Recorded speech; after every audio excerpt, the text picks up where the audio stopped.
So I've been in the industry for like 30 years. And the industry that I've been in is hospitality. And I've seen on and off. I haven't been in it all. I've got other skills that I could go do too. And so I just hate sitting in an office under fluorescent lights and stuck in a little cubicle. I can't stand the cube. Anyway, the 666 cube makes me just go crazy. So I just like my freedom, to move around, work inside, work outside, whatever. But because I've been in an industry that not supports, but is hospitable or lets the criminals see, y'all don't realize how bad it is. Y'all don't realize how bad it is. If you've never worked in this industry, y'all don't know how bad it is.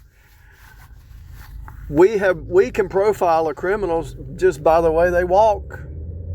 We can profile a criminal by the birds of a feather, by the way they act. They're master deceivers. They're great liars.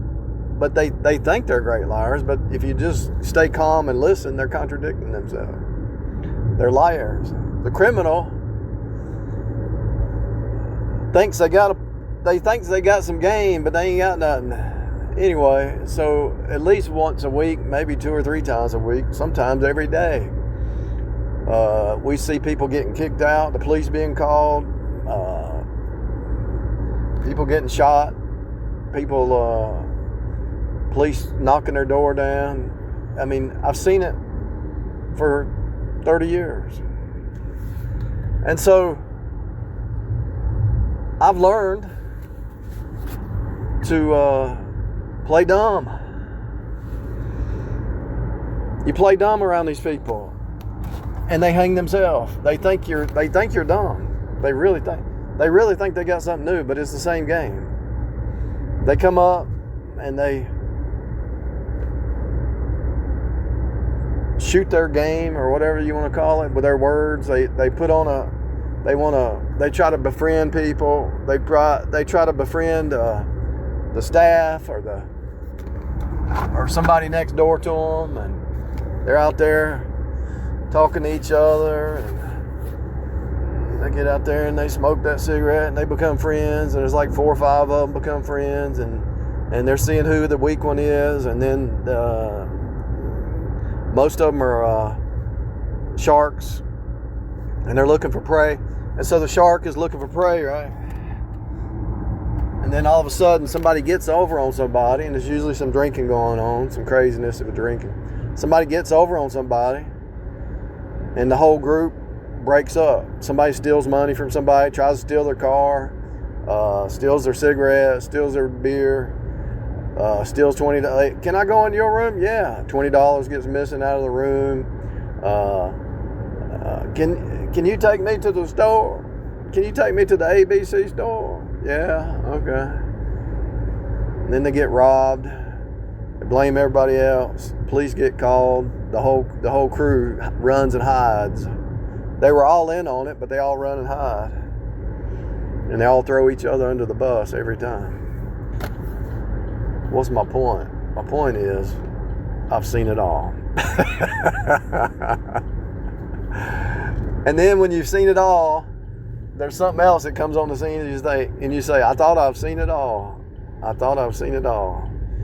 But if you think back, you already saw that. You saw the red flags, and you just wanted to ignore them, because the criminals know how to flatter, and they know how to talk a good talk, and they know how to talk a good talk, and they know how to play game, even if it's just being a friend. But you've seen them. You've seen the pimps and the prostitutes, the drug dealers. They all wear certain kind of clothes too, and they're always one common denominator with them is they're always just walking around looking for prey. It's kind of like a lion or a wildcat. So if you saw a lion out in the wilderness and he's just sitting there in the grass, he's just walking around like he's not coming after you, just trying to be like friendly, some wild animal. And next thing you know, they come after you. They see you as prey. And they don't know what you know because you've been stable and you've looked for the patterns over many years, and you can see the pattern. You were raised around them. You escaped them. You went to college with them. You worked jobs with them. You had family members and cousins and aunts and uncles and second cousins and third aunts and murders in your family and drug heads and what's that drug they used to be on? You've had the heroin people. You've had that in your family. And so you escaped. You can tell as soon as the way they curse and the way they talk and the way they're prideful. The criminal can't be humble. They have to be prideful. The ones that are humble are usually the ones who are under the human trafficking of the predator. The ones that are humble are under the human trafficking of the predator. And it might not be human trafficking like you think, but it might be they just have to give them their paycheck every day. I've talked to women many years ago. Well, I give him my paycheck every day, every week. Every week I get paid, I just give him my paycheck, and he didn't love her, just use and abuse her. And the women are doing it too. If the women can bring a man under the Ahab spear, well, he's just all milk toast. She does it to him, just like Jezebel. So the game never stops. The stories that you see in the Bible are actually playing out every day right in front of your face. And if you have eyes to see, ears to hear, and you're super vigilant and you take notes, you'll catch them. You will catch them. I didn't choose this life. I didn't choose to see this stuff.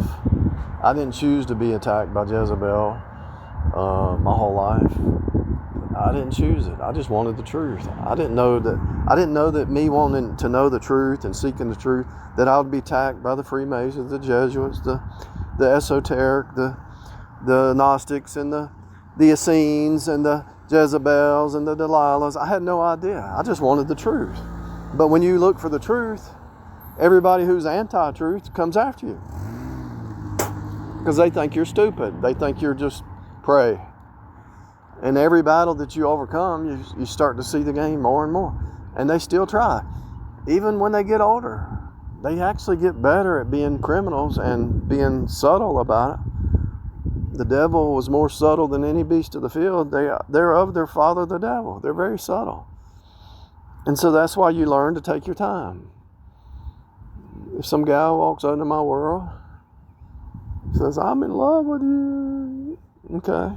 All right, let's just try this. Let's see if you really know what love is.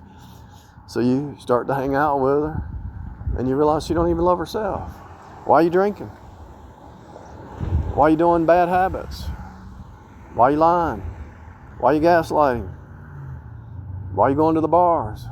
I didn't know you did all that. How come you pretended to be something you weren't when you said all that talk? So you take your time. 1 month, 2 months, 3 months, 4 months, 5 months, 6 months. A criminal cannot hide their behavior or their countenance or their character for 6 months. Usually the criminal reveals themselves within 30 to 60 days, and usually less than 2 weeks. Because when you push the cup, you try the spirits, right? You push the cup, what comes out of the cup?